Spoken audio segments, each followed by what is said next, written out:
ഞാനിപ്പോൾ ഉള്ളത് ബാർസലോണയിലെ കത്തീഡ്രലിന് മുൻവശത്താണ്. ഒരുപാട് പേര് തെറ്റിദ്ധരിച്ചിരിക്കുന്നത് Barcelona cathedral actually sacred family church എന്നാണ്.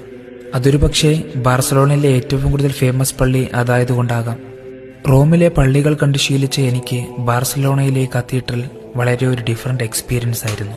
സ്വർണ്ണ നിറങ്ങളും ചിത്രപ്പണികളും നിറഞ്ഞ റോമിലെ പള്ളികളിൽ നിന്ന് വളരെ വ്യത്യസ്തമാണ് ഈ പള്ളി. പൂർണ്ണമായും ഗോത്തിക് ആർക്കിടെക്ചറിലാണ് ഈ പള്ളി നിർമ്മിച്ചിരിക്കുന്നത്. സൈഡ് ഓൾട്ടേഴ്സ് എല്ലാം പൂർണ്ണമായും സ്വർണ്ണ നിറം കൊണ്ടാണ് അലങ്കരിച്ചിരിക്കുന്നത്.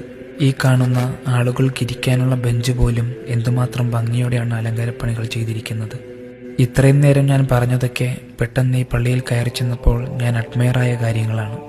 1300 പൂർണ്ണമായും ഗോത്തിക് ആർക്കിടെക്ചറിൽ പണി ആരംഭിച്ച് ഏകദേശം 150 വർഷമെടുത്താണ് പള്ളി കംപ്ലീറ്റ് ചെയ്തത്.